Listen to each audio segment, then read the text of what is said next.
Hey up viewers and viewresses, my name is General Red Strategist. Welcome back to Say Being Hunted. It's time for another podcast style episode, ladies and gentlemen. So in the last one I tried my little lumberjack challenge. Only very minorly succeeded with that. If you can even call it a minor success. I got one axe and then I freaking died. Because of course, why the hell not? That always seems to happen to me as of late in these challenges, but, you know, just thought we'd come back now and just do a more relaxing episode this evening. It's Thursday evening as I'm going to record this. It's nearly 7:30 in fact. I've just had my evening meal, which is very nice. Cooked myself a, well, how should I describe it? Basically, I got myself like a chicken fillet, cooked that in the oven. At the same time, I then put some rice, peas and carrots into a pan, just to heat them up. And also then chopped up some pepper, some onion, mixed it up with with a sachet of sweet chili sauce in a frying pan and heated that up, then combined it all together and it was very nice. Sweet chili chicken fillet with rice and assorted vegetables basically is what I made, and yeah, it's very tasty. It's very much a cobbled together sort of meal, making use of various things that I have in the refrigerator, ladies and gentlemen. Now, there was actually something that I did have on my mind before I started this episode. I was actually on Steam earlier, and the thing is, as I'm going to record this, I've been playing a couple more Backrooms games fairly recently. Namely, I played Dream Logic and recorded a fair bit of that before, unfortunately, the video recording glitched out near the end and ended up cutting out part of the friggin' gameplay. Also played that Dreamcore demo as well, fairly recently, which is a very promising looking one in fact, which I've added to my wish list. Also played that Pool Core Reflection one as well, not too long ago, which is basically the pool rooms. That was alright, if a bit sort of random in places, and maybe not quite as atmospheric as it could have been, but hey. And basically when I was on Steam, I just, out of general interest, I went to the search bar, and I typed in Backrooms and then just hit enter. Because if you do that, you know, if you just type in a random word combination or whatever, and then just hit enter, it'll give you a whole listing of games that it sort of thinks kind of match those search terms. And good God, I mean, I knew there were a lot of Backrooms games, especially very budget ones, but actually searching for it, I realised just how many, let's be honest, very budget Backrooms games there actually are out there on the internet. And, well, particularly on Steam at the very least, I should say, on Steam. And it just got me sort of thinking about, you know, whilst I do want to play more Backrooms content here on the channel, I think I'm probably going to stick to the ones that have decent reviews, or the ones that have the best reviews probably, because seriously, if you go onto Steam and you search Backrooms, my God, there is a lot, and I mean a lot, of what appear to be just really low budget, potentially asset flip Backrooms games, and there's a fair number of ones which are essentially all advertised as like 1 to 8 player co-op, multiplayer survival Backrooms type games. There's a lot of them.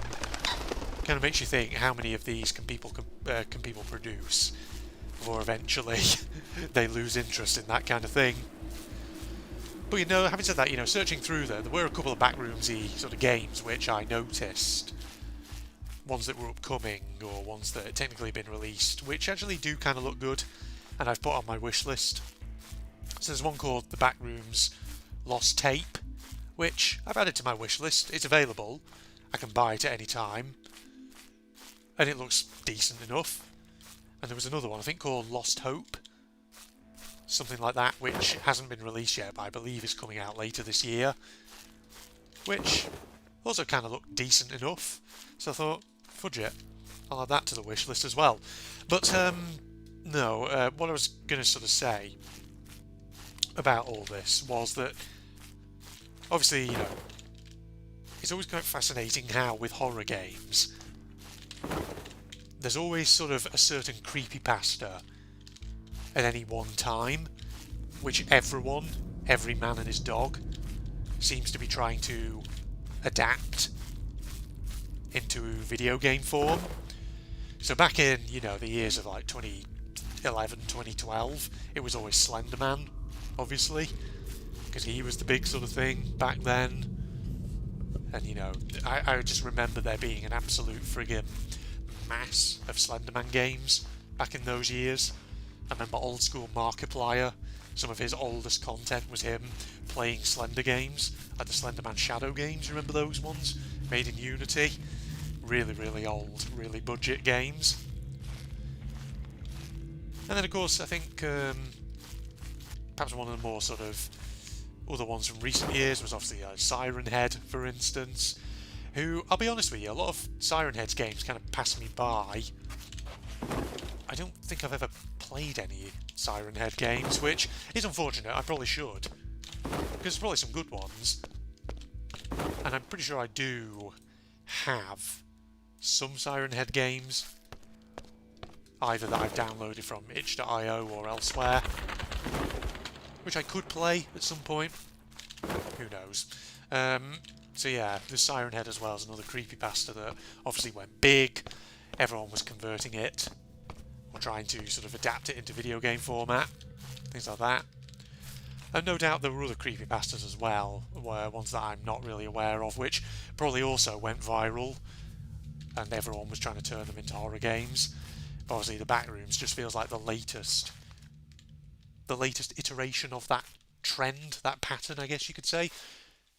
Does make me wonder though, you know, give it a few more years, will the whole sort of interest in the Backrooms eventually sort of die down a bit?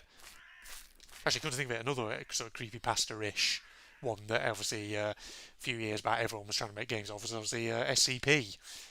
Containment Breach obviously being the main example, but I feel like SCP was another one that, you know, a lot of people were trying to make games based on it. But yeah, Backrooms, I wonder when eventually people will lose interest in that. Who knows? And it just makes me wonder what will be the next big sort of creepypasta thing that suddenly goes virally popular and everyone out there starts trying to adapt it into video game format. And there'll be tons of really low budget game adaptations of it on Steam, on itch.io, and wherever else have you. You know, maybe I should actually look for more Backrooms games on itch.io. There's probably good ones actually over there. Just short, one-shot ones that I could probably play. Just as a bit of additional content on the channel and all that. Yeah, I need to do that really. Thing is, I haven't really looked at itch.io horror games for a while. Because the thing is, I remember quite a few months ago I went on a massive trawl through the horror section on that site and I downloaded a ton of free-to-play name-your-own-price games, thinking, oh, you know, I could play these on the channel. But then they've been sat on my computer for God knows how long and I've never played any of them. And I haven't visited itch.io, like I say, in quite a few months. So I imagine if I probably go on the horror tab there, there'll be a ton of new stuff that's been released, which I probably would love to play. So yeah, should probably go back on there at some point and actually take a look around. But you know, I was just thinking of another question as well. And sorry, this is again a bit of a random digression here, but why is it called Creepypasta? Where does that name come from? I mean, I get the creepy bit, but why pasta? Why pasta? Who named it that? Who coined that term and why? Why is it pasta? Is there a reason, or much like many things on the internet, is there no real reason for it? It's just random. I don't know. I could probably just Google the answer to that and it'd probably tell me. But, you know, I'm too lazy to do that right now. And I'm sure someone probably could enlighten me with an answer. Assuming more than, you know, a few people actually watch this video and all that. Let's see, I hear more robots. Let's back up a bit. Over here. So yeah, what do you think the next big creepypasta viral phenomenon will be, ladies and gentlemen?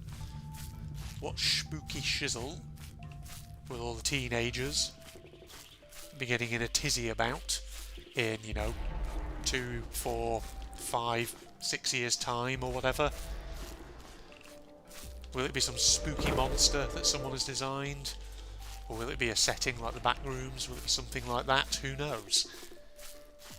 It's funny, I'd be kind of curious really to know what it is that makes certain creepypastas actually go as viral as they do.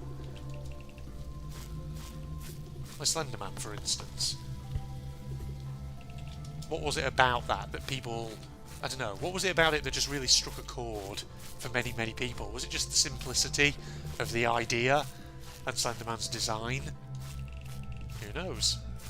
It's funny though, because I've mentioned a YouTube channel called Kadikarus before. A channel that I do sometimes like to watch for its long-ass videos, delving into all kinds of gaming-related topics. He actually released another one fairly recently, which was all about viral horror games of the period about 2010 to 2014, where he went back and played a load of horror games that were viral at that time, including some of the sort of creepypasta-ish ones, and he gave his honest thoughts on them. And kind of much like me, he really enjoyed SCP Containment Breach. He was quite fond of that one. What was interesting was that in a similar vein, he was also a little bit critical about Outlast, kind of like I was, because that was a game I just wasn't that impressed by. Interestingly though, he was also quite critical of a lot of the Slender games. And, you know, watching his actual video where he went back over some of the old Slendermans, like classic Slender, the 8 pages and all that, you know what's funny, because I can remember back in the day, 2012-ish, watching, you know, old school Markiplier videos, him playing Slender games, when I was, you know, in my early 20s. They were creepy at the time, watching them, but now I look back on them and I think, if I was to play them again, would it still produce the same effect on me? You know, as someone now who's in his early 30s. And I sometimes wonder, I sometimes think, possibly not. Possibly it wouldn't. I don't know. That's the thing. Who knows? So yes. Slenderman games. It's funny, you do still see occasional Slenderman games being released, but obviously nowhere near to the extent that I think they were being back in the day. The halcyon days of 2012, ladies and gentlemen. Some of my tea whilst I'm at it. Okay, what are we doing? What else are we doing around here? Yes, I just felt like recording an episode where I rambled about creepypasta, horror stuff. But the thing is, like, the creepypasta website itself, I've never really been on, you know, whilst we're talking about that subject, I've never really been on it all that often before. I've only ever read 1 or 2 stories from it. I remember, didn't they have a couple of pages on the site that was dedicated to creepy imagery? There was one that was like nightmare fuel, stuff that was intentionally designed to be creepy, that kind of thing. I feel like I can vaguely remember those pages. But God, I imagine the whole creepypasta community is one that's just grown to ridiculous proportions over the years. So I would imagine anyway. Maybe I'll have to check that out at some time. See what else is going on over there. Ooh, robots twinkling in the background. Here we are. Boom. You know, as we obviously get into November now, and this is, you know, sticking with just the topic of horror for a bit, but getting a bit more general away from creepypasta. With it being November, and of course we're sort of on the countdown at the moment until Christmas, very much. Well, many of us will be, probably. Sort of wondering what games I should be playing in December. And at the moment, you know, I've been on a bit of a horror binge, bonus content-wise on the channel, but also with Indiana Jones and the Emperor's Tomb having now finished. I've also started inserting some horror games into the main programming slots here on General Red Strategist. But, you know, as once we get into December, I'm thinking I might do some interesting stuff, and You know, I've mentioned Five Nights at Freddy's Security Breach before. Now, part of me is tempted to play it because I do have it in my Steam library. The only Five Nights at Freddy's game that I've ever been interested in actually taking a look at. And ironically, it's the one that isn't actually that well rated critically. I'm kind of tempted just to do a playthrough of it over December. Partly also because the Ruin DLC for it came out not too long ago, and that apparently is more scary and a bit more coherent as a game. Yeah, I kind of want to play FNAF Security Breach just because it's one of those games which I've heard that obviously the design of it is not great, that it has issues, but I've seen sort of like screenshots and video clips of the actual game itself, and I have to say it looks very colourful, and I kind of would want to play it just to see how bad it actually is. So yeah, I'm thinking I'm going to do that in December, possibly. People are going to be like, no, Red, no, don't become a FNAF channel. I'm just going to reassure you I have no intention of that happening, right? I just want to maybe play Security Breach and potentially the Ruin DLC, just to see what they're like, because they're different, right? The gameplay in them is not your traditional FNAF sat in an office clicking buttons fare. There's actually far more to it that might actually make it sort of semi-interesting to me. So yes, plans, ladies and gentlemen, for December. But in the meantime, you know, I've got loads of horror games that I just want to get through and all that. Alright, I'm going to stop rambling here and I'm going to wrap this episode up. So, thank you for watching, ladies and gentlemen, listening to me ramble on about creepypastas and all that. So, hope you enjoyed. I mean, there's not really much else going on in this episode, but hey. Facebook to the links down below, along with the link to my propagandist channel for anyone interested, and if you enjoyed, a like is of course always appreciated. But than that, I'm signing off now. Goodbye all. Are you sure about that? Alright, well, I've got my ammo things now. Okay, pistol ammo. Oh, hello. More pistol ammo, that's good. Pistol ammo in all the dustbins. Well, this is very much familiar territory, everybody. I think, yeah, by the looks of it. Oh, the mouse has got a bit more sensitivity. That's good. Yeah, this is all familiar. Oh, they got voices as well. Oh, watch out for him. Right, he's dead. Another one down. Oh. Cool, got that guy. Oh, look at that. Welcome to Malice City. So our setting actually now has a name. Oh, this is awesome. I like it already. Just been so. I don't remember that happening.